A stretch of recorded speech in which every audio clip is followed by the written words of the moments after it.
Hola, buenas tardes.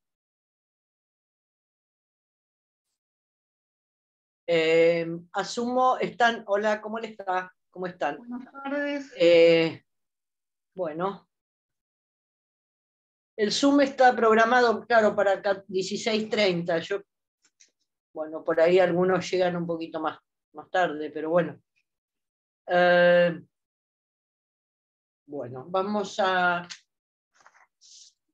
ver si voy a anotar los que ya están presentes para no perder tiempo después.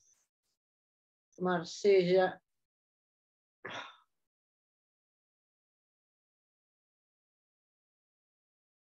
Francisco Sosa.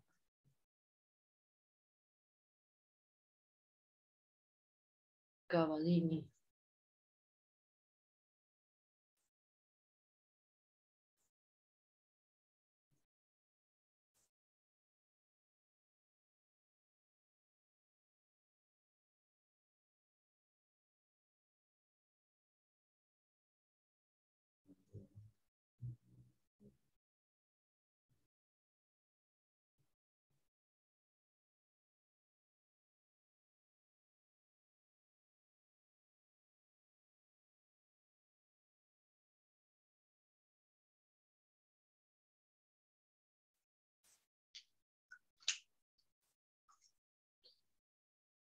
Bueno, hoy nos toca ver este tema de la cesión. Para nosotros, cuando lo estudiábamos, en el léxico de Vélez era cesión de crédito. Hoy se habla más genéricamente de cesión de derechos. John Iñeta.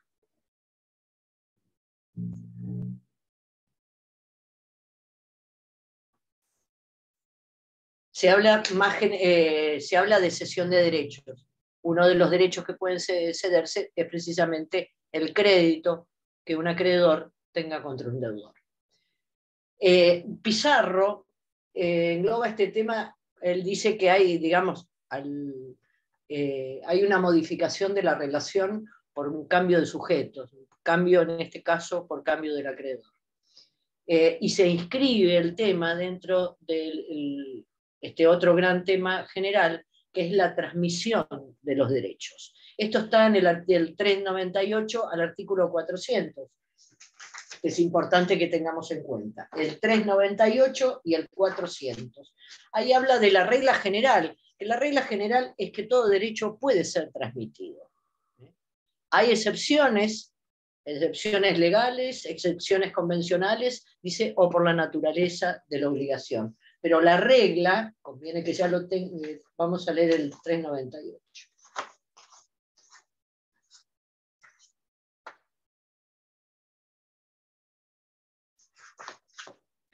Transmisión de derechos.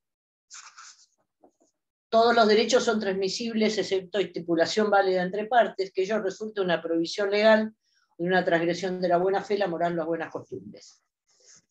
Por otro lado, acá en el 399,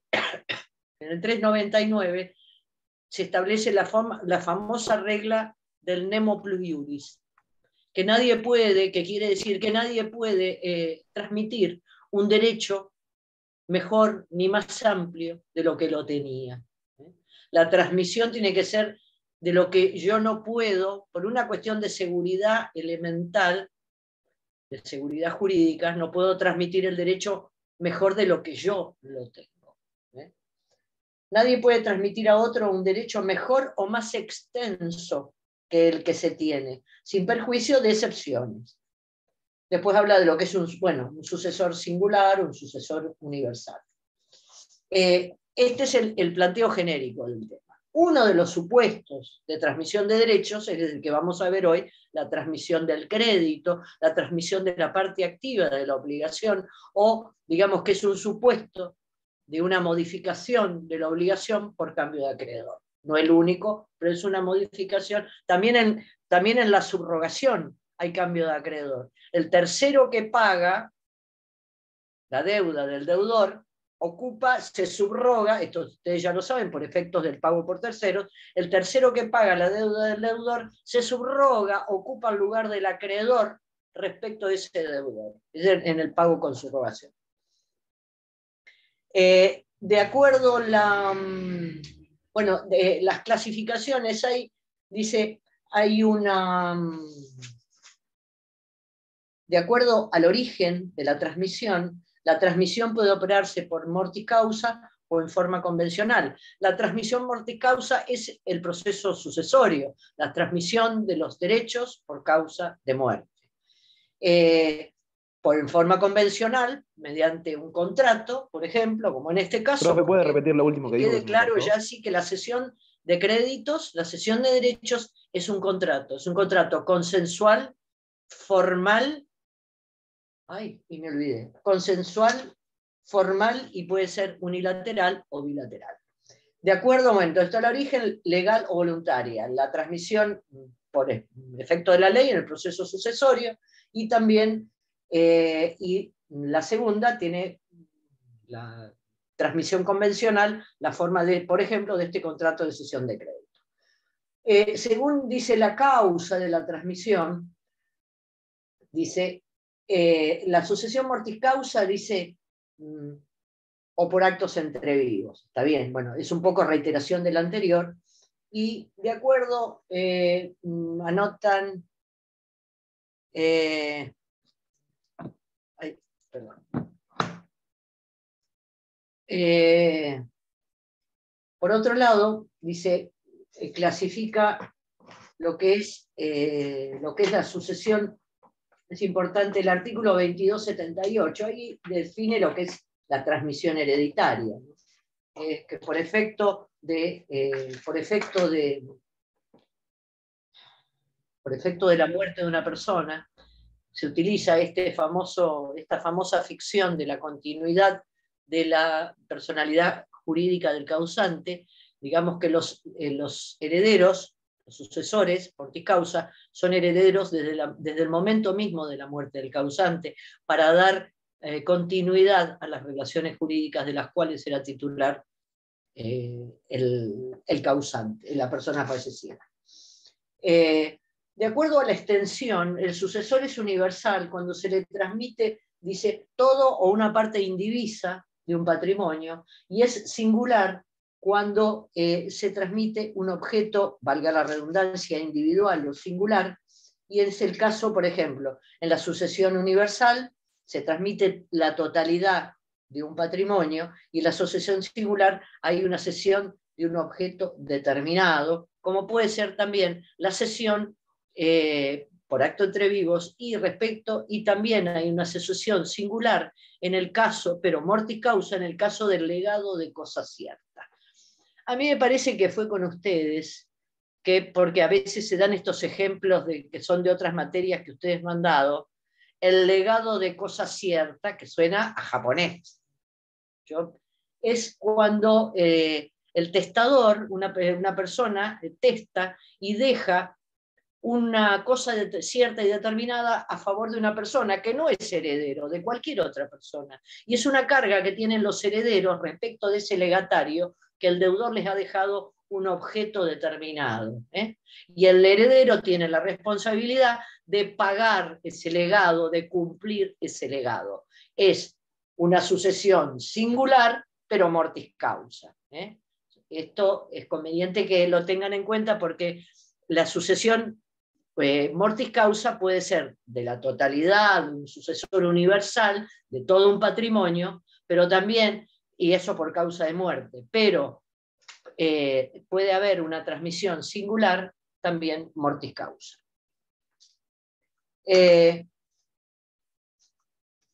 Y también Pizarro dice que hay que cuando hay un supuesto especial de cesión, que es la cesión de derechos hereditarios. Es cuando un heredero transmite todo lo que cede sus derechos hereditarios, cede a otro, un heredero, todo lo que ha recibido por herencia. Esa es una cesión especial, que tiene una regulación especial en el Código Civil, que está en el artículo 2302 y a 2309. Y Pizarro dice que acá hay una transmisión universal y por actos entre vivos. ¿Por qué? el heredero cedente le transfiere la totalidad de una herencia, o sea, una transmisión universal, a otra persona, a otro cesionario. Pero este acto es entre vivos, pero es una sucesión como universal para Pizarro, porque está transmitiendo todo lo que recibió por herencia, que es un supuesto de sucesión de la totalidad de un patrimonio. 2 minutos sobre la cuestión histórica, porque esto es uno de los temas, siempre se dice, por ahí ya lo han leído, que en Roma la concepción del vínculo obligacional era bien rígida y estática. No se admitía, acá estaba el deudor y acá estaba el acreedor. No se admitía cambios en estas personas. Era un derecho bien formalista, rígido, no se admitía. La obligación era el vínculo jurídico que vinculaba a este deudor con este acreedor y nadie más. Solamente, entonces, esto por ahí servía, como hemos dicho con otras situaciones, esto servía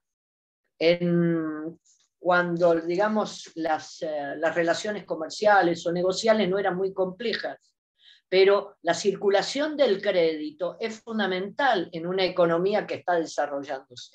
Es fundamental que yo pueda movilizar los bienes en mi patrimonio, no solamente, digamos, estos créditos, que yo no queden estáticos, yo los necesito, por ahí es un bien, es un activo que tengo en mi patrimonio y lo puedo tener, es necesario para, esto se ve después en la Edad Moderna, en el Renacimiento, etcétera, etcétera, en la conquista de América, etcétera, la ampliación de mercados hicieron imprescindible buscar formas ya en Roma de transmitir la obligación, porque para el acreedor un crédito es un activo en su patrimonio. ¿Y por qué puede vender, por ejemplo, hacer un contrato de compra-venta y no podría, en cambio, vender o ceder, transmitir la parte activa de un crédito?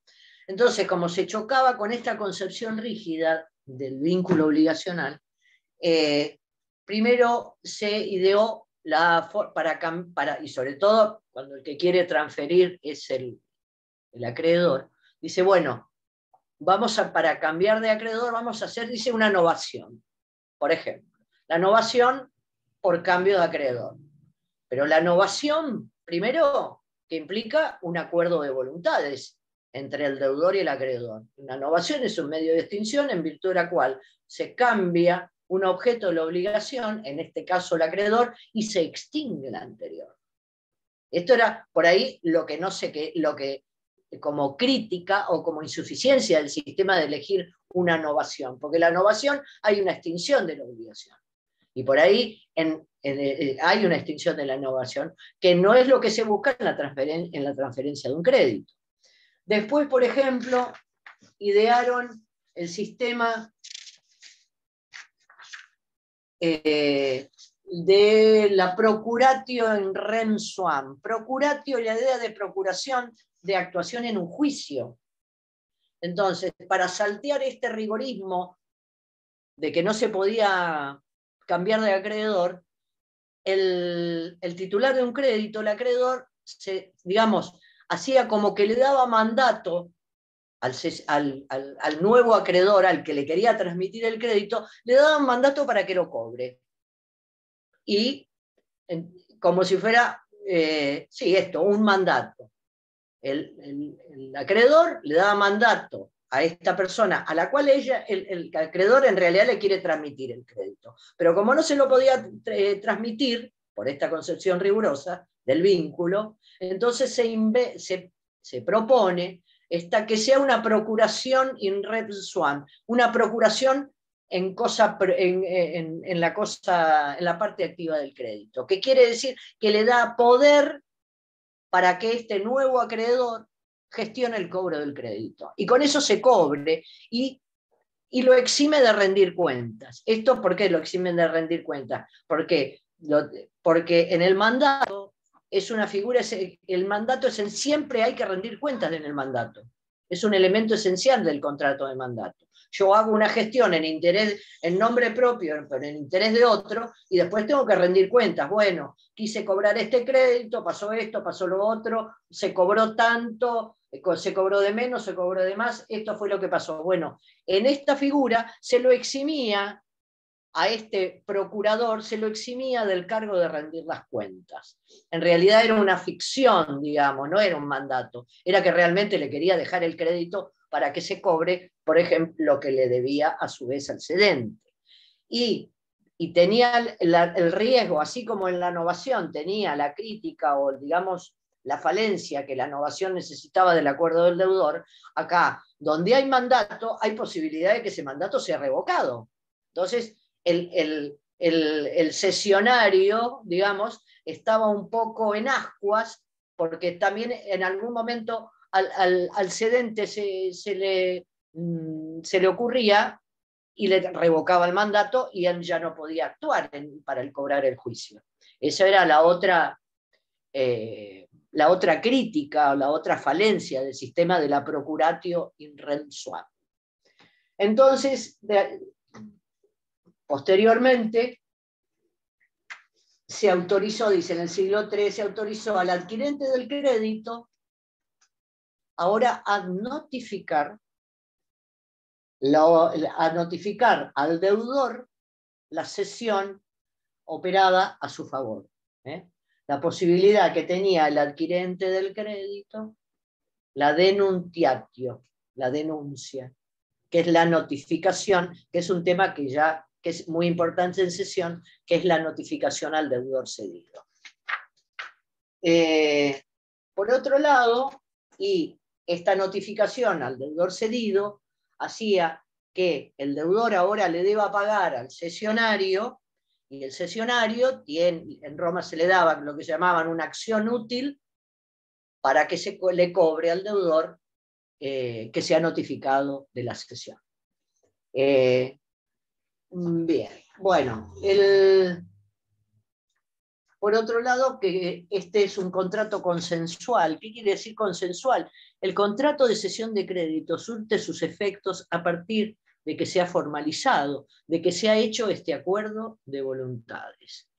No debe interpretarse, porque en el Código de Vélez, no tanto ahora, pero en el Código de Vélez decía que el contrato de cesión de créditos era un acuerdo de voluntades por el cual el cedente le transmite la parte activa del crédito al cesionario, dice, entregándole el título y los documentos en que constara la obligación.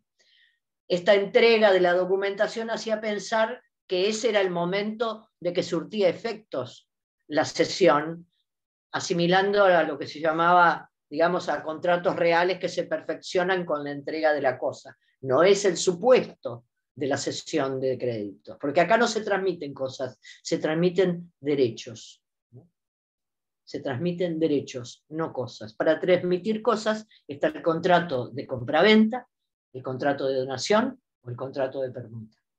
Acá se transmiten bienes inmateriales, como es un derecho, como es un crédito que se tiene a favor de otro, en contra de otro. El contrato es formal porque se debe realizar por escrito y en algunos supuestos que la ley explica, por instrumento público.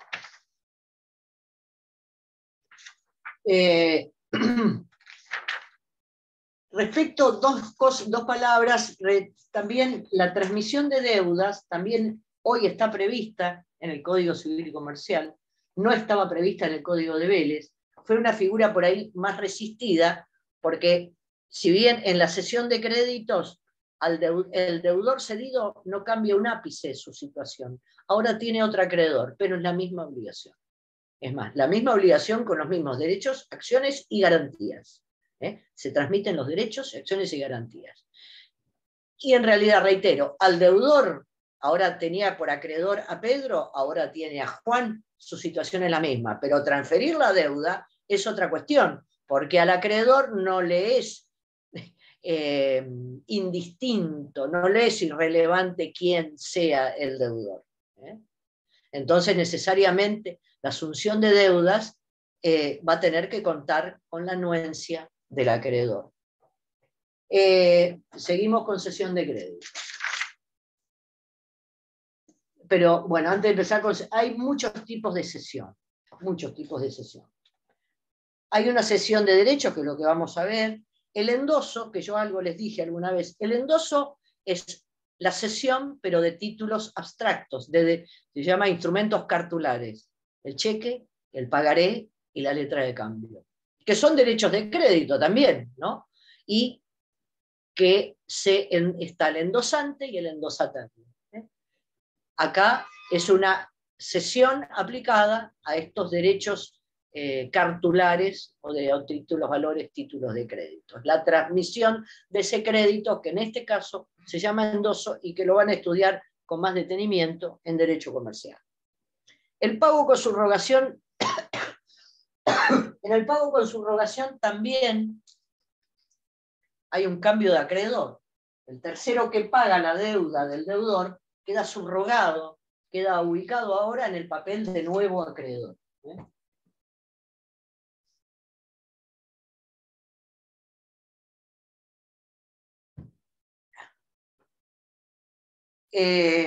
Dice Pizarro que también cuando hay transmisión hereditaria hay un cambio de acreedor.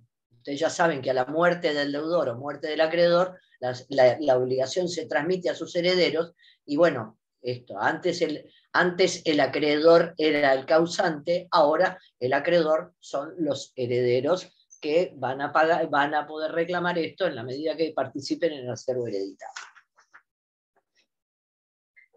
Hay las clases de cesión. En la cesión, cuando la cesión se hace por un precio, se asimila a la compraventa y se le aplican las reglas de la compraventa. Cuando la cesión se hace en forma gratuita, se le aplican las disposiciones de la donación. Y cuando la cesión se intercambia por otra cosa o por otro crédito, se le aplican las disposiciones de la permuta. Hay una cesión en garantía de créditos, que en realidad dice el cesionario le transmite un crédito propio, pero no hay, dice, de acuerdo a la finalidad que haya tenido esa cesión. Esa cesión no solamente puede tener por fin inmediato, digamos, la transmisión, sino que puede ser una cesión en garantía. ¿Qué quiere decir esto? El cedente conserva, y se acerca a la procuratio in rensuam, porque el cedente acá conserva la titularidad del crédito y solamente le cede la facultad de cobro al cesionario. Se parece bastante a la procuratio esta de los romanos. Solo le transmite la facultad de conservar el crédito, ejecutarlo y cobrarlo. Esa es la cesión en garantía. Hay una cesión pro soluto y cesión pro solvendo. La cesión pro soluto es cuando se transmite el crédito. Se transmite el crédito y por el solo, y yo con eso, y con esa transferencia, el cesionario se da por pagado de lo que se le debía. Había una deuda entre cedente y cesionario. El cesionario dice, bueno, en pago de lo que te debo, te entrego este crédito. Bien. Y con eso ya está liberado. ¿Correcto? Solamente con la transferencia. Yo te debo tanto, te debo, te pago entregándote este crédito. Pro soluto. En este caso, dice, se da por pagado con la sola transmisión del crédito que él tiene. Con eso le paga. Y se terminó. Y el cesionario dice, sí, bueno, te libero de la deuda que tenías conmigo. Me pagas con un crédito. Es una permuta, prácticamente. Es una permuta, dice Pizarro. Acá no importa que en definitiva el cesionario cobre o no. Ella se da por pagado con la entrega de ese crédito. Esa es la diferencia con la cesión pro solvendo, que va más allá de eso y realmente va a haber, opera cuando efectivamente el acreedor, este cesionario, cobra el crédito que le han cedido. Es más rigurosa que la anterior. No solamente me tenés que dar el crédito, sino que yo lo tengo que cobrar. Y en esta, en la prosoluto, no debe garantía de solvencia del deudor cedido. En esta prosolvendo sí da garantía, porque precisamente esto se va a perfeccionar cuando el cesionario, cuando el acreedor cesionario cobre efectivamente el crédito que le está transmitiendo el cedente. ¿Vamos bien? Quiero ir bien. Tipos de cambio por la subrogación, no me quiero olvidar nada. Bueno, ya entrando en cesión de créditos, habla de la importancia que ya les dije, digamos, que esto tiene para la actividad económica, la posibilidad que tengan las personas de mover y de transmitir y de hacer circular los créditos que tengan en su patrimonio. Las partes en la cesión de crédito son el cedente y el cesionario, nadie más. ¿Quiénes son parte en el contrato de cesión de crédito? El cedente, que es el titular de un crédito, que se lo transmite al cesionario. Contrato consensual, formal, y que puede ser unilateral o bilateral, de acuerdo a si es oneroso, a título oneroso o a título gratuito. Entonces, el Código Civil lo trata en la parte de contratos, otros códigos lo tratan en la parte de transmisión. Y bueno, Pizarro, bueno, es acá donde vuelve sobre el tema de la amplitud o de que la regla es la transmisión de los derechos, pero esa transmisión puede ser limitada, convencional o legalmente. Bueno. Tipos de cesión. Esta cesión venta, cesión permuta, estoy repasando cesión donación, cesión garantía, prosoluto, prosolvendo, el endoso, los sujetos, y respecto, bueno, todo objeto puede ser cedido. En cambio, si bien el deudor es tercero respecto de este contrato, pero no es tercero respecto de su vinculación como deudor del cedente. Porque acá va a haber que darle alguna participación al deudor cedido, porque ahora va a tener un nuevo acreedor y no se le puede pedir que cumpla el pago correctamente si no se le notifica de la cesión. La cesión es un requisito de oponibilidad, de la notificación al deudor cedido, es un requisito de oponibilidad y de publicidad de la cesión. Reitero, no le podemos exigir al deudor que pague bien cuando este contrato entre cedente y cesionario él ni se ha enterado. Esta notificación se usa para la oponibilidad del contrato y la publicidad del contrato, cosas que van como de la mano, ¿no? La cesión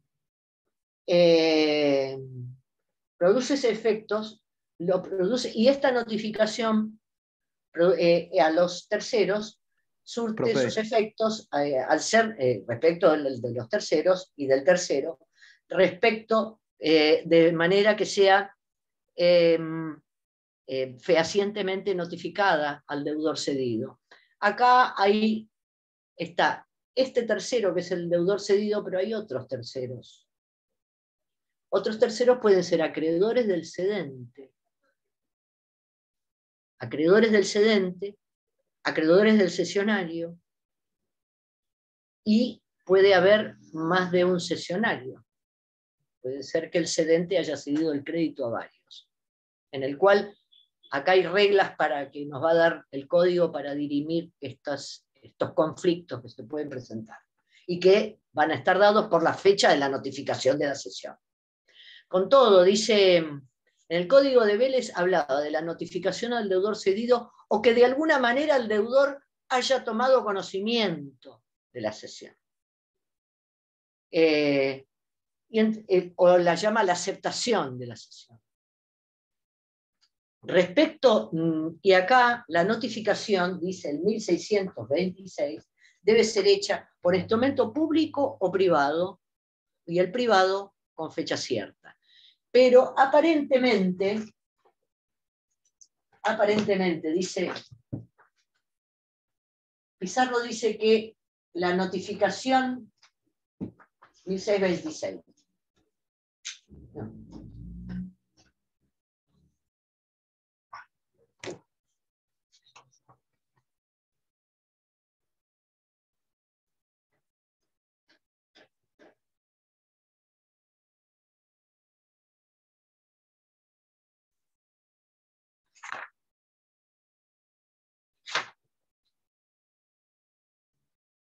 Ay, Dios, perdí el artículo. 1620, no 26. La cesión tiene efecto respecto de terceros desde su notificación por instrumento público o privado de fecha cierta, sin perjuicio.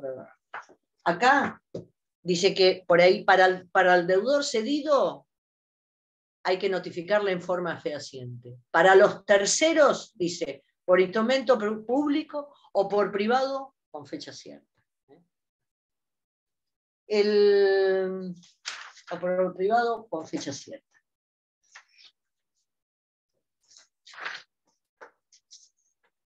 Antes de seguir con esto, respecto de la forma de la cesión, el contrato es formal, se debe hacer por escrito.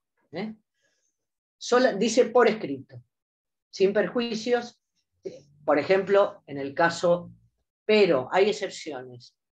Dice, se requiere escritura pública, instrumento público, en el caso de cesión de derechos y acciones hereditarios, y en cesión de derechos litigiosos, y a su vez si se ceden derechos que han sido instrumentados en instrumento público, como por el principio de accesoriedad. Si lo principal estaba en instrumento público, la transmisión también se debe hacer por instrumento público. Reitero, el contrato es un contrato formal que se debe hacer por escrito. Y en la cesión de derechos hereditarios y de las litigiosos, y cuando se ceden derechos derivados de un acto reducido, formalizado por instrumento público. Respecto de los derechos hereditarios, efectivamente se debe hacer, ahora les voy a dar derechos hereditarios, está en el artículo 2302. Ya se los dije. Ahí está. La cesión de una herencia se tiene que hacer por escritura pública. También de los derechos litigiosos. Y esto también, igual que el Código de Vélez, los derechos litigiosos pueden ser por instrumento público o por un instrumento hecho entre las partes, pero incorporado al expediente judicial, cosa que le da fecha cierta, y según algunas teorías, la incorporación en un expediente público lo transformaría en un instrumento público. Dice, y siempre que el sistema informático asegure la inalterabilidad del instrumento del documento. Eso respecto de los derechos litigiosos o dudosos. Respecto de los efectos del contrato de cesión de crédito. Como es un contrato consensual, surte sus efectos a partir del consentimiento que han dado cedente y cesionario para transferir la parte activa de la obligación. 1614. Dice, el cesionario ocupa la misma posición jurídica que el cedente. Ocupa la misma posición jurídica en cuanto a los derechos transmitidos y adquiere estos en el mismo estado que los tenía el cedente por aplicación del nemo pluribus. Ocupa ahora el rol, hay un nuevo acreedor que ocupa la posición del cedente y aprovecha, y como se transmite tal cual estaba, se aprovecha de las garantías, los privilegios que tendría el crédito en manos del cedente. In totum se transmite todo. Por el solo efecto de la cesión, dice Pizarro, se produce esta transmisión.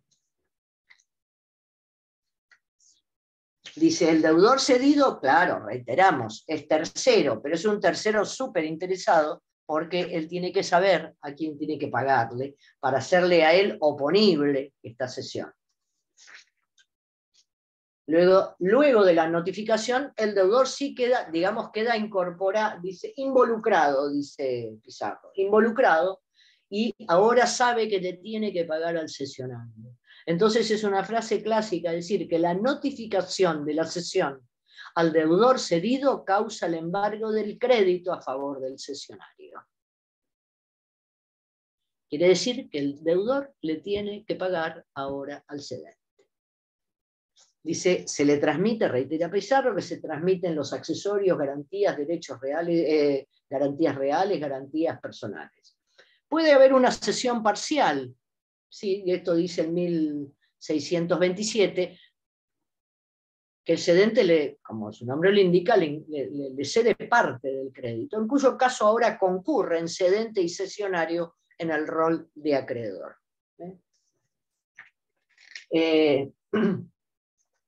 Y en caso de insolvencia del deudor, digamos, esto concurre a prorrata de lo que se perciba del crédito. Dice, el cesionario parcial de un crédito, el cesionario parcial no tiene una ventaja sobre el cedente.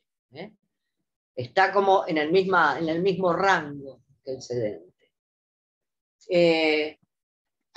Tanto cedente como cesionario, por ejemplo, antes de la notificación, dice al deudor, tanto el cedente como el cesionario tienen, entre ellos el contrato ya está, y los dos tienen el deber de conservar el crédito, pueden tomar medidas conservatorias del crédito. El cesionario, por otro lado, también tiene el deber de conservar el crédito. Las obligaciones que tiene el cedente con el cesionario, una vez formalizada la cesión, es entregarle los documentos en el cual conste el crédito que le está transmitiendo. Toda la documentación que refiera referente a la existencia misma del crédito. Dice notificar, como otra obligación del cedente, notificar al deudor cedido. Pero adelanto que esto de notificar al deudor cedido es una carga que tienen los dos, tanto cedente como cesionario. Sobre todo por ahí podríamos decir que le interesa más al cesionario avisarle al deudor que ahora le tiene que pagar a él, no al cedente. Los dos tienen, tanto cedente como cesionario, tienen la obligación o la carga de notificar al deudor cedido. Hay que pagar los gastos del contrato de cesión. Esto en principio se puede convenir entre las partes. En principio, Pizarro lo pone a cargo del cedente. Por otro lado, el cedente es el tema de las garantías. ¿Qué garantías debe el cedente al cesionario? La garantía que siempre hay que dar, dice, es la famosa garantía de evicción o saneamiento. La garantía de evicción o saneamiento es aquella en que el cedente asegura la existencia y legitimidad del crédito. Ese es el concepto. Yo te cedo este crédito, esta es una garantía que se debe en todo contrato a título oneroso y en algunos casos también en el contrato a título gratuito, va a decir Pizarro. Reitero, ¿qué es la garantía de evicción o garantía de derecho? Como decía Casó. Es aquella que da el cedente en todo acto a título oneroso y en algunos casos a título gratuito, en que garantiza la existencia y legitimidad del crédito. En cambio, la garantía de hecho se refiere a la garantía de solvencia del deudor, que por regla no se debe, pero se puede asumir, como en la cesión pro solvendo. Porque es una cesión que va a tener que tiene por efecto que se perfecciona cuando el acreedor cobra. Entonces, si es que tiene que cobrar el acreedor, es que se debe garantía de solvencia. Pero por regla general no se debe. Siempre se debe la garantía de evicción, de existencia y legitimidad. Y se pregunta Pizarro, dice, perdón, antes de esto, ¿qué pasa si se cede un crédito, se cede un crédito que después resulta inexistente? Me cediste algo que no existe. ¿Qué pasa? Y acá obviamente hay que ver si era de buena o mala fe el cedente. Si el cedente, en el primer caso, si era de buena fe, el cedente, y resulta que el cesionario dice, bueno, mucha buena fe, pero yo te pagué y el crédito que me cediste no existe. Bueno, entonces le tiene que devolver lo abonado, lo pagado, más intereses. Si era de mala fe el cedente, que sabía que había un problemita de papeles, de existencia y legitimidad del crédito, ahí le va a deber nada más, además de lo que le pagó el cesionario, los intereses y la diferencia de precio entre el monto del crédito cedido y el monto que se pagó por la cesión. Es en el caso de mala fe. Repetimos. El crédito, ¿qué pasa si se cumple, digamos, si se da la situación de que el crédito cedido resulta que no existe, que cayó por una nulidad, no sé, por una prescripción? No existe el crédito. Entonces, si el cedente lo cedió de buena fe, creyendo que de buena fe, que transmitía un objeto existente, legítimo, en ese caso le tiene que devolver lo que le pagó el cesionario más intereses. Si se dio de mala fe, le debe lo que le pagó el cesionario más los intereses, más la diferencia de precio entre el monto del crédito cedido y el monto que se pagó por la cesión. Que es algo que por ahí no les dije, que por lo general, digamos, este contrato que es tan útil y se usa de aplicación generalizada, el cedente por ahí, ¿por qué va a querer vender su crédito? Él tiene un crédito contra alguien de 100 pesos. Bueno, y encima con un plazo, sometido a una condición, que hay que esperar, etcétera, etcétera. Entonces, pero el cedente necesita hacerse de efectivo, necesita liquidar antes ese crédito porque necesita el dinero, lo que fuera. Entonces lo vende, y como está sujeto a una condición, a un plazo, no lo puede, hay que esperar un tiempo, hay que esperar un tiempo, por ejemplo, o una condición, que se cumpla una condición, en ese caso lo va a vender en menos. Valía el crédito que yo voy a transferir, el que le voy a dar al cesionario, es un crédito que tengo contra otro por 100, bueno, lo vendo por 80. A mí me sirve, porque yo me hago de los 80 ya, y después ya verá, yo le garantizo obviamente existencia y legitimidad, y se lo transmito, el otro va a ir contra el deudor cedido por 100. Entonces, cuando el cedente ceda de mala fe como existente y resulta que no existía, le voy a tener que pagar esos 20 de diferencia, además de devolverle lo que pagó el cesionario más los intereses. ¿Estamos?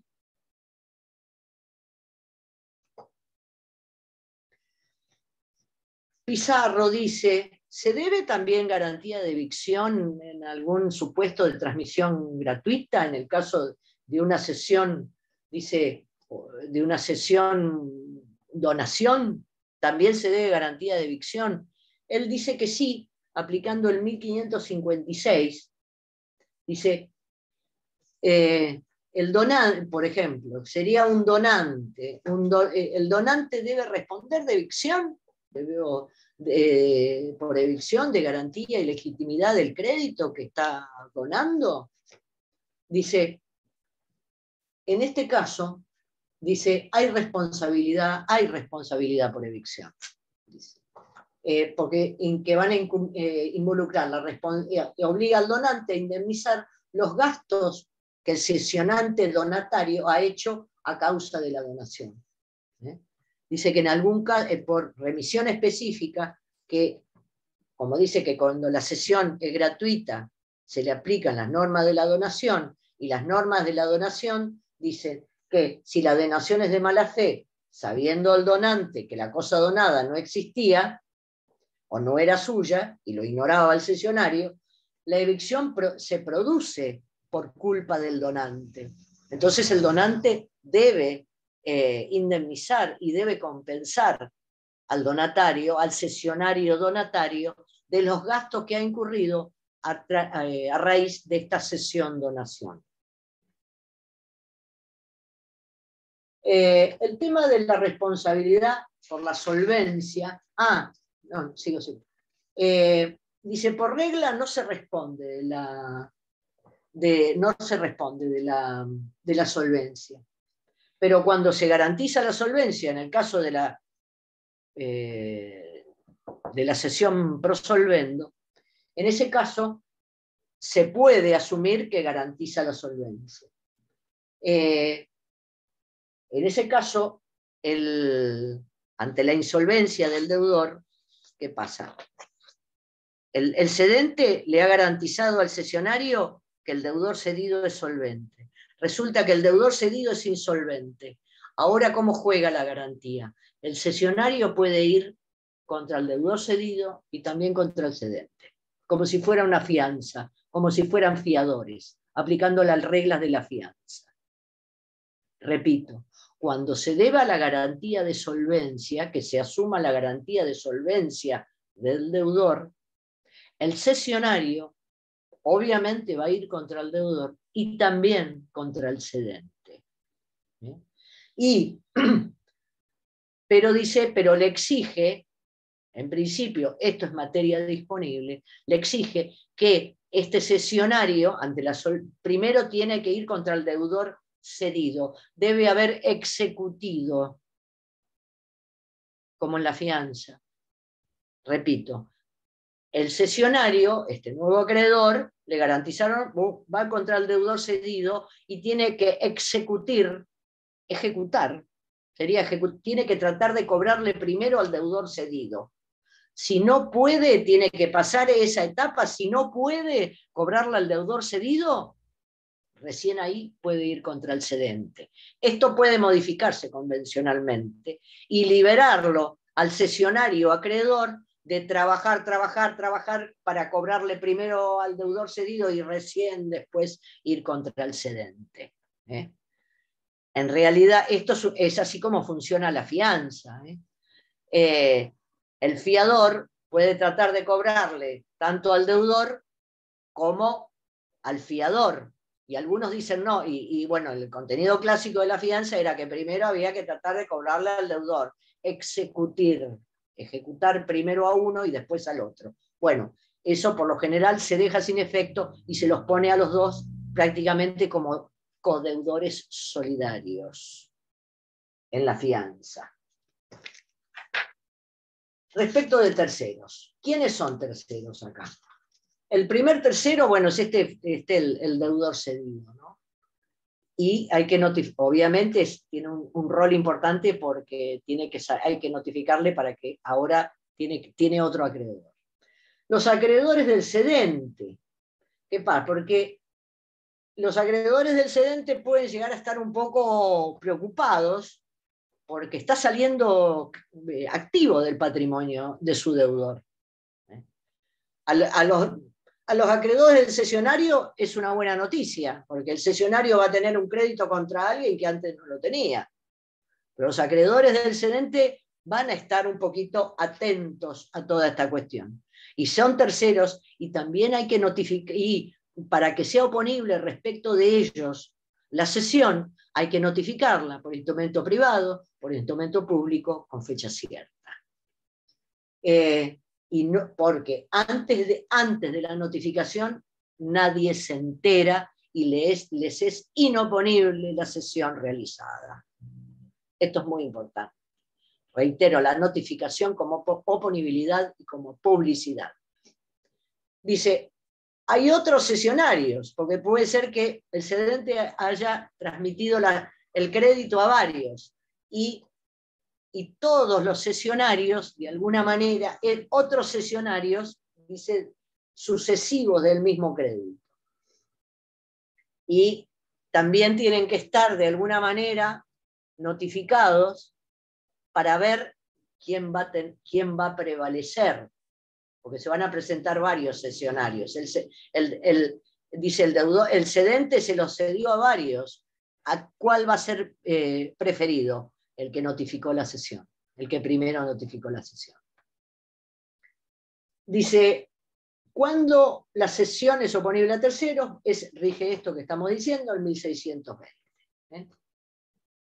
Dice Borda, sin la notificación, la cesión carece de efectos respecto del deudor cedido y de cualquier otro tercero que tenga un interés legítimo en contestar la acción, contestar, impugnar, agraviarse, o lo que fuera.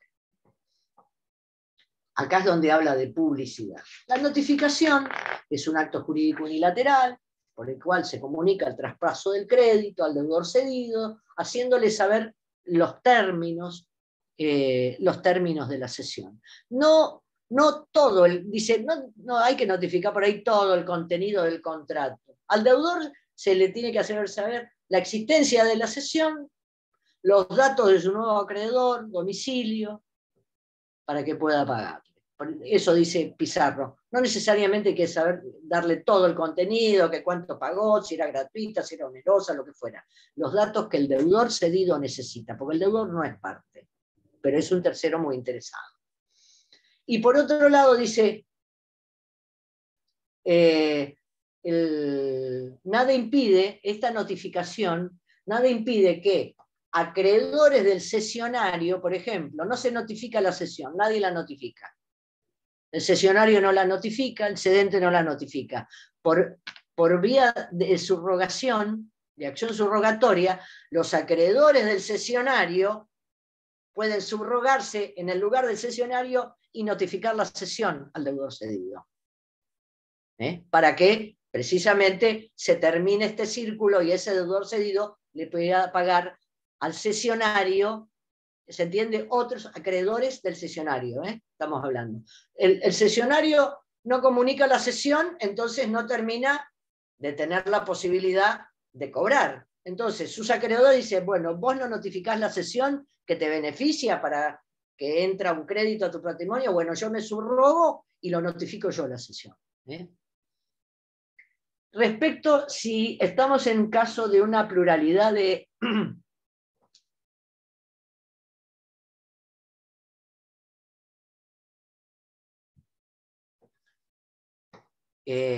una obligación de sujeto plural, si es simplemente mancomunada, decididamente hay que notificar a todos los deudores. Y si fuera solidaria, señala Pizarro, que la notificación de la cesión hecha a uno de los codeudores solidarios propaga el efecto de conocimiento de publicidad al resto de los codeudores solidarios.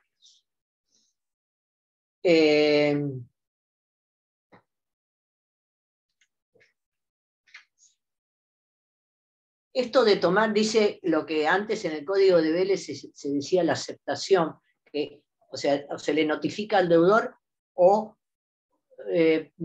resulta que ha habido aceptación, que el deudor ha tomado conocimiento de la cesión, sin mediar una notificación por parte del cedente o del cesionario. Dice, es una declaración de voluntad emanada del deudor cedido, en el cual toma conocimiento de la cesión realizada. Es una, y esta como manifestación de la voluntad que es, puede ser expresa o tácita. Por ejemplo, si un día, digo yo, o es un ejemplo que pone en una nota, si el deudor toma conocimiento y va y le golpea la puerta al cesionario y le va a pagar. Y le va a pagar. Ese pago obviamente implica que ha conocido la existencia de la cesión y que ahora le debe pagar al cesionario. O que lo intima a que reciba una cosa. O si es una obligación que tiene que contar, pesar o medir. De pronto el deudor llega el momento del vencimiento, no le han notificado, pero él sabe de la cesión por algún medio, entonces lo intima al cesionario a que se presente a pesar, a medir o a contar determinada cosa, o si es un inmueble, lo intima a que venga a recibir las llaves de un inmueble, por ejemplo. Eso da la pauta que ha tomado conocimiento de la nueva situación del crédito. Los efectos, dice, ¿qué pasa si no se ha notificado la cesión, pero ya se ha realizado la cesión? El acuerdo de voluntad de antecedente y cesionario ya está hecho. Firmaron un contrato, perfecto. ¿Qué pasa si no se ha notificado? Y va el deudor y le paga al cedente. En ese caso, como el cedente ya ha transmitido el crédito, le tiene que dar lo que recibió, se lo tiene que dar al cesionario. Porque el cesionario es el acreedor. Él ya se desprendió del crédito. Hasta hizo mal por ahí en recibirlo. Y si lo recibe, le tiene que dar lo recibido al acreedor a quien le transmitió el crédito. Dice, quien paga mal, paga 2 veces y luego repite lo pagado indebidamente. Puede ser, si el acreedor, el cedente, que recibió mal el pago, no debió recibirlo, pero lo recibió, o se lo da al acreedor, al cesionario. Si no se lo da, también, y lo retiene, no debiendo, va a tener una acción de repetición por parte del deudor cedido, que le va a decir, devolveme lo que te pagué porque vos no tenés causa para recibir ese pago porque ya no sos el acreedor. Eso es un supuesto claro de pago indebido, de pago sin causa. ¿Sí? Profe, ¿le puedo hacer una consulta? ¿Sí? Claro. O sea que si... Para que está muy bajito, voy a subir un poco. Ay. Un minuto que subo el volumen.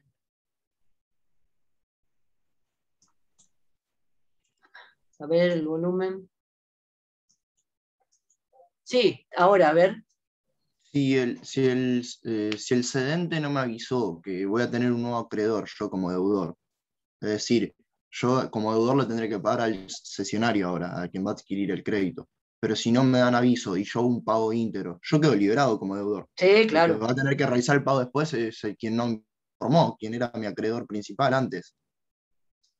A ver, el deudor ignorando la cesión, y porque aparte ignorar, porque ni si la carga de notificar la tiene el cedente y el cesionario. Ninguno de los dos le avisó al deudor. El deudor fue y le pagó al cedente, que era el que sabe, su originario acreedor.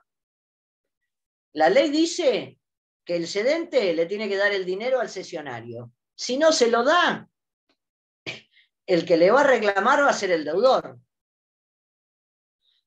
Y aparte, y otra cosa más, en la duda, porque acá se presentan dos que quieren cobrar, o dos, uno me recibió el pago y el otro me lo reclama. ¿A quién le debo? Entonces, ¿qué hago, doctora? Y bueno, en la duda vamos a consignar judicialmente también.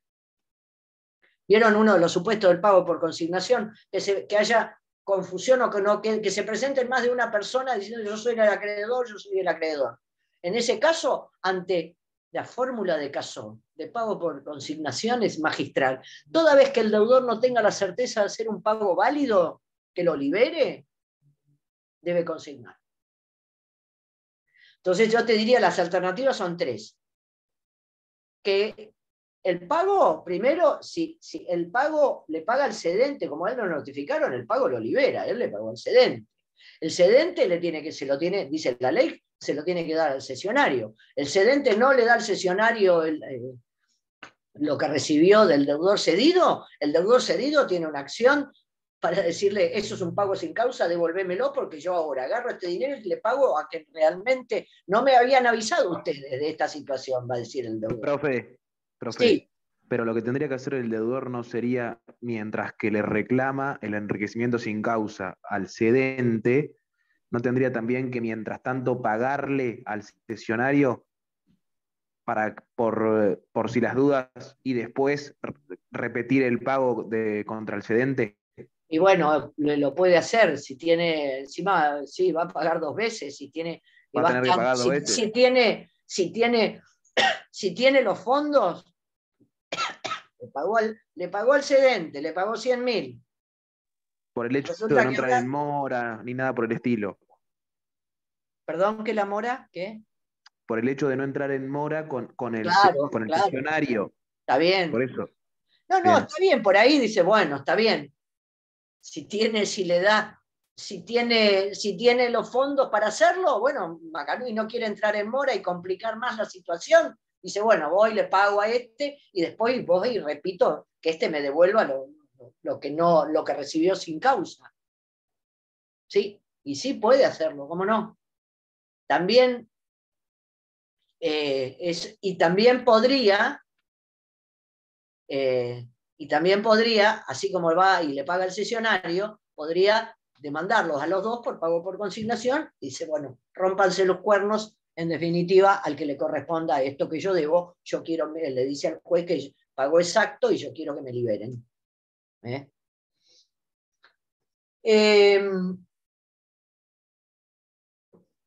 Acá dice...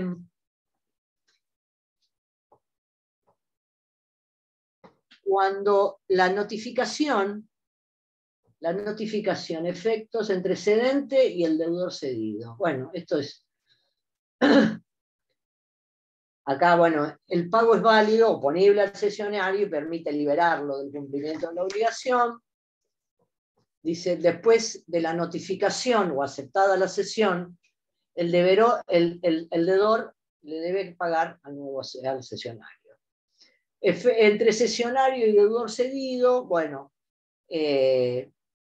la cesión ahora desplaza los derechos del acreedor al cesionario, y el cesionario puede tomar actos conservatorios del crédito, reclamar el pago de la deuda, ejercer todas las facultades inherentes a su condición de acreedor, digamos, punto. Cuando el cesionario acciona contra el deudor cedido le puede oponer todas las causas de extinción de la obligación que tenía contra el cedente y también las que tenga contra el propio cesionario.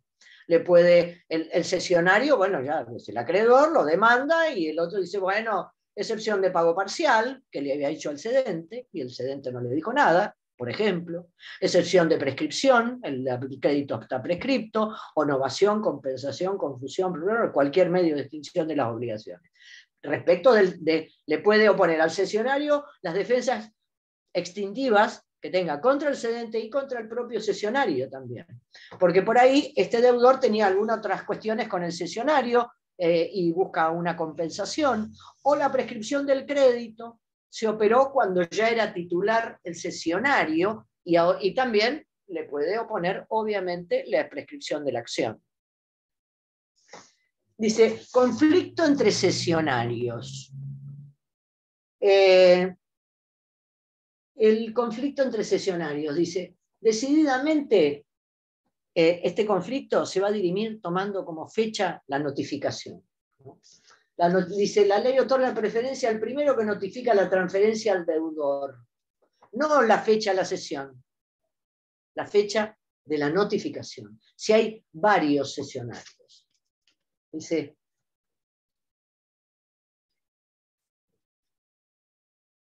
y el artículo 1626 tiene una particularidad. Si hay varios cesionarios, ¿no? El cesionario, dice, el cesionario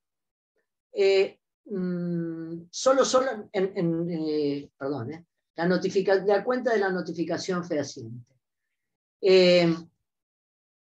Para que produzca, que el cesionario posterior que ha notificado primero, dice, tiene que ser de buena fe en el sentido que desconoce que hay otras sesiones. Esto, como siempre, en buena fe, es conocer la existencia, como en obligaciones de transferir cosas para constituir derechos reales, que la buena fe consiste en la ignorancia de que la cosa estaba transmitida a otros. Es lo mismo, la misma idea. Este cesionario que notifica puede ser de mala fe, en el sentido que él sabía que había otras sesiones. Y los cesionarios frustrados acaban a tener acción contra contra el cedente también, porque fue el cedente el que vendió el crédito a varios. El 1626 dice, ¿y qué pasa si se notifican el mismo día? Bueno, que hay varios sesionarios y notifican todos el mismo día. Dice, si se notifican varias sesiones en un mismo día y sin indicación de la hora, los sesionarios quedan en igual rango.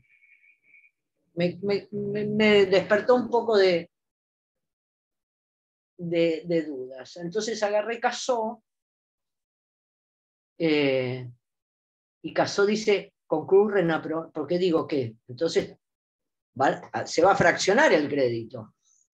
Si todos, dice que todos se notifican, todos notifican el mismo día, varios sesionarios, supongamos todos de buena fe, se notifican al deudor cedido todos el mismo día, entonces, ¿qué quiere decir cuando dice acá, quedan en 1626, quedan en igual rango?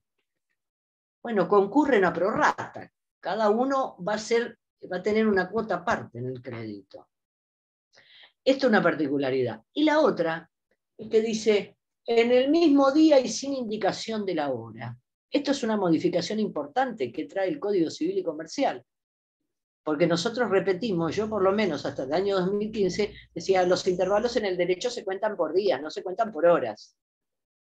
Bueno, toda la vida repetí eso y así lo establecía el Código Civil de Vélez. Pero ahora, ¿cómo es? Ahora el artículo 6 del Código Civil y Comercial admite cómputo por horas. Y no se dice, no se cuenta la hora en que se produjo el vencimiento, sino la hora siguiente. Artículo 6 del Código Civil y Comercial. Modo de contar los intervalos en el derecho, un clásico. Bla, bla, bla. Los plazos de meses, bla, bla, bla. El plazo de vencimiento, los plazos, el cómputo civil de los plazos de horas, días completos y continuos, y no se excluyan los inhábiles o no laborales. En los plazos fijados por horas, a contar desde una hora determinada, queda esta excluida del cómputo, el cual debe comenzar desde la hora siguiente. Entonces acá sí, y como el artículo dice, si notificaron en el mismo día sin indicación de hora, concurren a prorrata o en igual rango. Si se hubiera especificado hora, el que primero en horas, el que primero notificó en el mismo día, el que durante el lapso de 24 horas, el que lo hizo con anterioridad. Esto es una novedad. Anótenlo, por favor. O sea que si se puso en días sin indicación de horas, conducen a prorrata. Pero si hubo indicación de hora, el primero lo hizo dentro de las horas. Conflicto.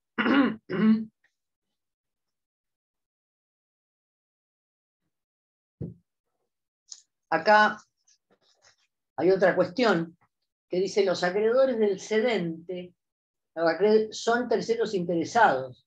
Esto, porque bueno, dice que ¿quién ha de ser si antes de la notificación puede haber acreedores del cedente y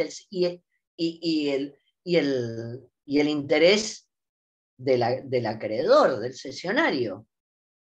Acá también es la notificación de la cesión la que va a marcar el punto de quién va a prevalecer o no. Antes de la notificación, los acreedores del cedente le embargaron el crédito y van a ser preferidos, porque ellos son terceros y no se les ha notificado la cesión. Entonces, legítimamente, los acreedores del cedente, a ellos nunca nadie les avisó nada. Los acreedores del cedente le embargaron el crédito al cedente. Entonces ya la cesión les es inoponible. Si precisamente la notificación es oponibilidad y es publicidad, no le notificaron a los terceros no hubo notificación fehaciente por instrumento público o por instrumento privado con fecha cierta, entonces los acreedores del cedente, que no fueron notificados y que eran acreedores del cedente, le iniciaron un juicio y le embargaron el crédito. Encima, el cedente piensa que haciendo cesión puede escapar a eso y está obrando en contra de la ley. ¿Por qué? Porque el embargo, ¿qué provoca el embargo? El embargo provoca la inmovilización de un bien en el patrimonio. Ese cedente ya no podía disponer del crédito como lo hizo. Porque supuestamente, y porque no puede transmitirle, diciéndole al cesionario, dándole garantía de evicción, de existencia y legitimidad del crédito, y qué sé yo, cuando tenía el crédito embargado. Entonces, puede haber hasta una figura penal, que es uno de los incisos de la estafa. Lo vendió como, ay, mirá qué lindo este crédito que te doy, que te pago con este crédito, o que te transfiero, qué sé yo, y te lo vendo barato, qué sé yo, y resulta que el crédito está embargado. Acá, antes de la notificación, van a prevalecer, van a tener mejor derecho los acreedores embargantes del cedente. A posteriori, después de la notificación, a los terceros está claro que va a prevalecer el derecho del cesionario. A ver si hay algún otro supuesto.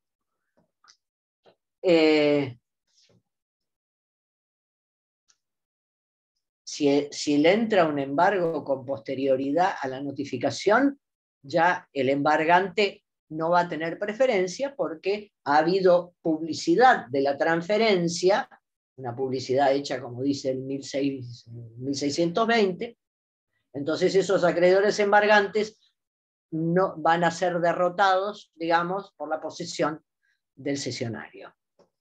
Por otro lado, lo dije todo, no lo puedo creer. Hay otro conflicto entre cesionarios. El de la notificación. En caso de concurso o quiebra del cedente, también dice, en caso de quiebra o concurso del cedente, la cesión no tiene efecto de los acreedores si es notificada después de la presentación en concurso o de decretada la quiebra.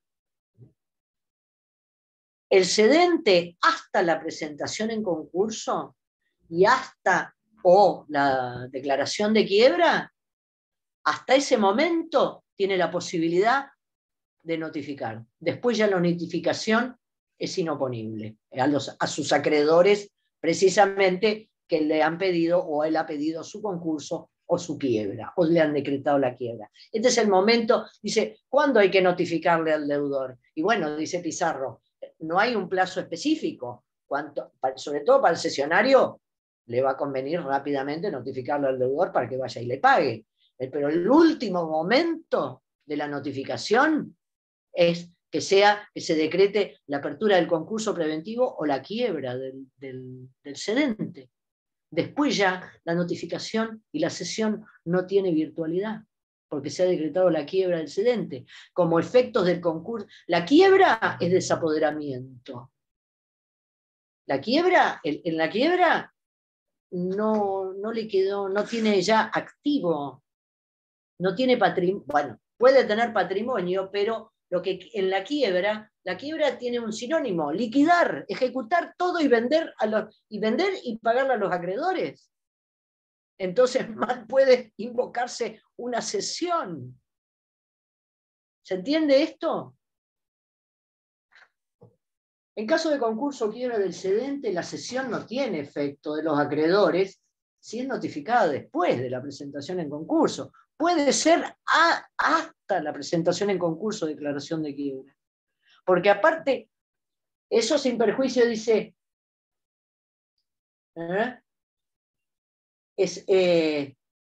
hasta ese momento, la notificación, sí, va a ser hasta ese momento de apertura del concurso o declaración de quiebra, es viable, que el cedente conserva la plena administración de sus negocios. En el concurso se conserva la mera administración, pero no la disposición. El concursado tiene la mera administración de sus negocios, pero no puede de ninguna manera disponer de un crédito, obviamente. Entonces, ese es el último momento. Hasta el día antes, el cedente puede hacer lo que quiera. Después de ahí, se nombra un síndico que controla todos los movimientos y vender un crédito, hacer valer a la masa de acreedores del cedente una cesión después declarada la quiebra o la apertura del concurso, imposible. Porque por efecto mismo de esta, porque es un insolvente el cedente, porque es insolvente y no puede disponer porque está disponiendo en contra de los intereses de sus acreedores. ¿Entiende? Ay, iba a decir una cosa. Por otro lado,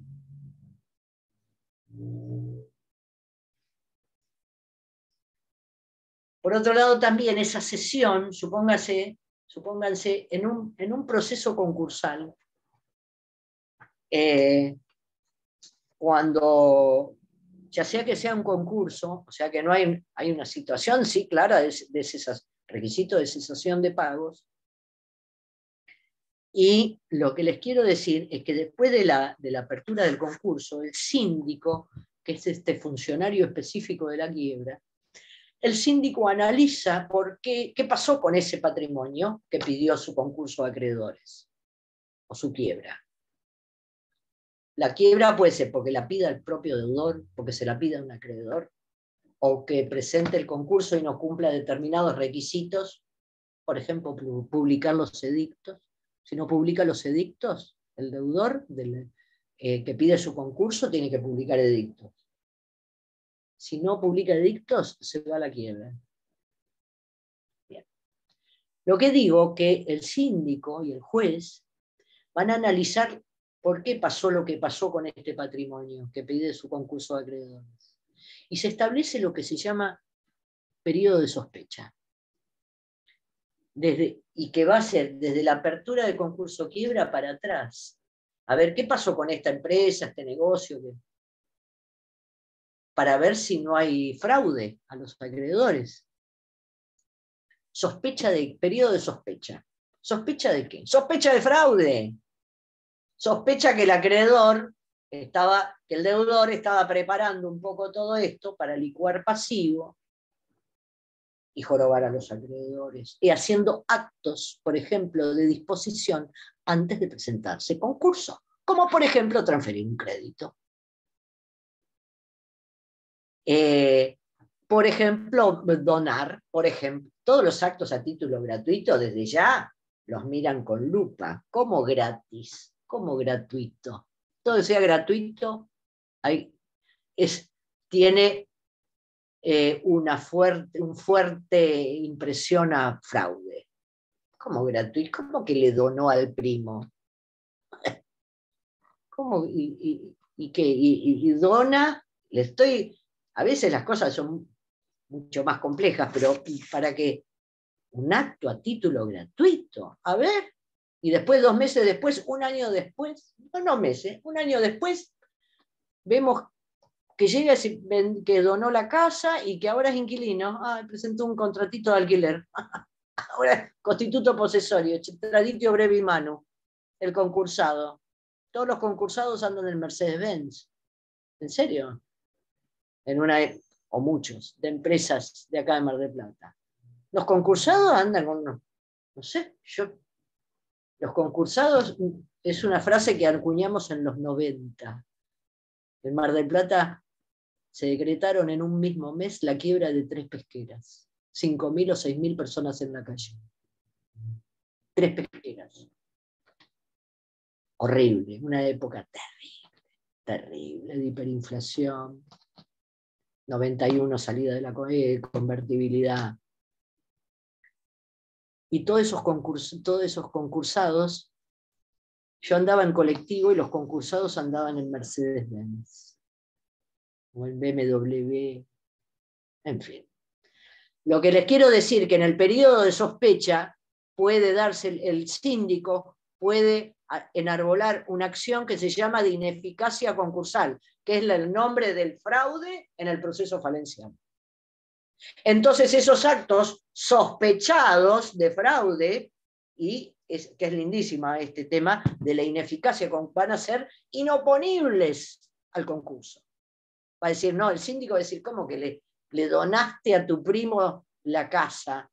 Aunque tenías una casa quinta con pileta, quincho y jeep, y llegas al concurso sin nada.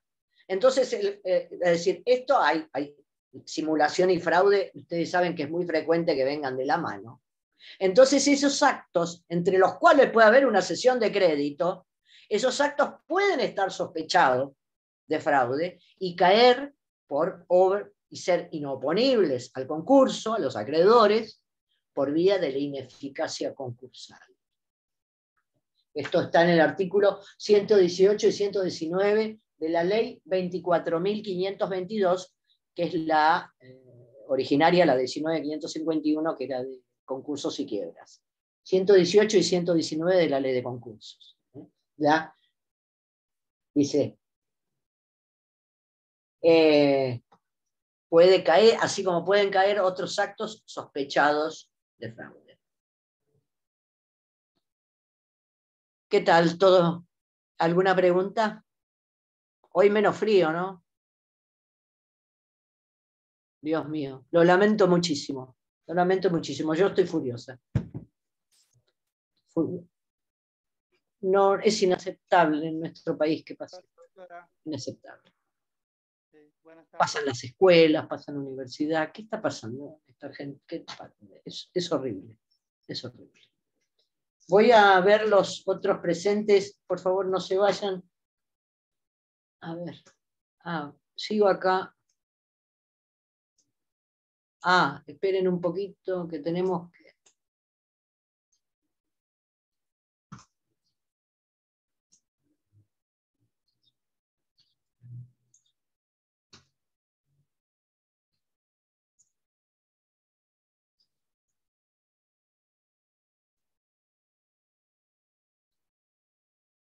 Matías. ¿Quién es Matías? Acuña. Acuña. Buenas tardes. Hola. Acuña. Matías. Natalia Tito. Natalia, vos estás de oyente, ¿verdad? No, ni siquiera me escuchás, Natalia. Pérez Casariego. Honecker.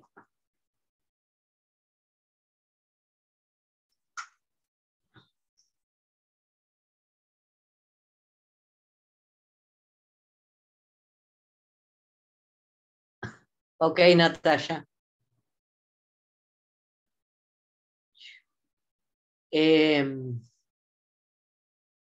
Bueno. Casiuto, Brenda. Juan Carlos. Creo que era el señor Pereira. Sí, doctora. ¿Cómo le va? Escúcheme una cosa. Ya les habrá dicho la doctora Pioletti ayer. El próximo lunes son las jornadas, forma parte de la cursada, la asistencia a las jornadas preparatorias de las Jornadas Nacionales de Derecho Civil de Mendoza. Están convocados formalmente a ir van a ser en el Colegio de Abogados, el próximo lunes. Ahí los docentes vamos a hacer una exposición breve de los temas que por cada comisión se van a debatir en las jornadas.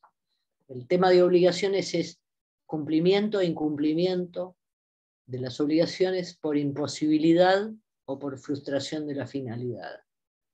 Ese es el tema de obligaciones. Si ustedes ponen www, Jornadas Nacionales de Mendoza, ahí tienen el temario de todas las comisiones. Yo algo ya les dije. Profe, ¿cuál es la dirección del Colegio de Abogados, sabes? Sí, claro, la calle Brown, entre Arenales y Tucumán, Brown 1958.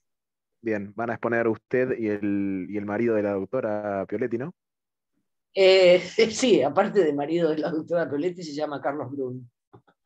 Ah, no, no sabía el nombre, perdón. Es el doctor Carlos Brun, Bueno, que es suerte otro entonces. adjunto de la cátedra. Sí, vamos a exponer yo y el titular, el adjunto a cargo, el doctor Lustano. Es breve, nosotros todavía no tenemos bien el horario.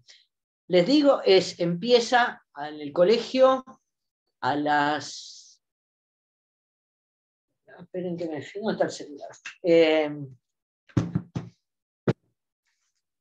¿Dónde está el celular? O a las 9 o a las 10 de la mañana, en un segundito. Y a la tarde también. Seguramente va a empezar la gente de Civil 1, los derechos personalísimos y en entornos digitales y qué sé yo, muy interesante. Creo que se prevén 20 minutos por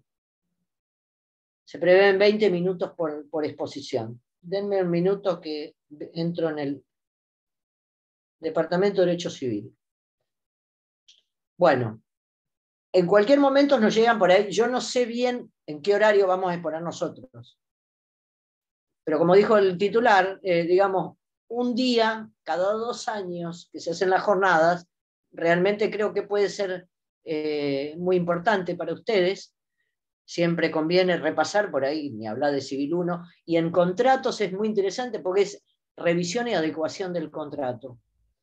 En daños es acción preventiva y la prevención en la pandemia. En consumidor también el consumidor en entornos digitales. No tenemos bien los horarios, pero resérvense por favor si no pueden todo el día. Después por ahí, bueno, el jueves tienen con Betiana o con la doctora Moreno Duval. Si tengo más precisiones, yo se las hago llegar respecto del horario. ¿Ok? Va a ser muy interesante y son bienvenidos en el Colegio de Abogados. Profe, ¿nos tenemos que anotar en algún lado o tenemos que ir directamente? No, no. Genial. No hay ningún problema. Muchísimas gracias por haberme escuchado. Bueno, suerte en la exposición. Muchas gracias. Muchas gracias. Espero que yo voy a hablar de la parte de frustración de la finalidad. Eso, y aparte voy a hablar 10 minutos, ¿viste? Exponer el tema. Porque incumplimiento por imposibilidad está en el 955 que va a hablar el doctor Brum. Y esto por frustración de la finalidad, en realidad es bien de contratos. Pizarro dice, nosotros analizamos el incumplimiento de la prestación. Bueno, con todo lo que ello significa, el incumplimiento que el deudor, y siempre cuál es el eje, el interés del acreedor. Ver si se cumplió el interés del acreedor en la obligación o no se cumplió. A su vez, una prestación en un contrato, el contrato es fuente de prestaciones, fuente de las obligaciones. Bien. Pero hay que ver el papel de esa prestación en el plexo de las prestaciones del contrato y de la finalidad del contrato. En la medida que hay frustración de la finalidad y se configura lo que el Código Civil le llama, estoy tapada de papeles, la configuración del incumplimiento, que está en el 1084 del Código Civil, la parte de contratos. Dice, cuando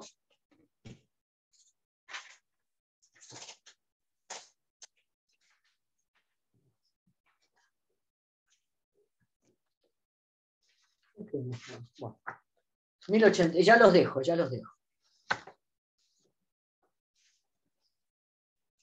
Configuración del incumplimiento. Es dar un pantallazo el tema, porque en esto de frustración de la finalidad, configurar a los fines de la resolución del contrato. El incumplimiento debe ser esencial en atención a la finalidad del contrato. Mamita, ¿cuál es la finalidad del contrato?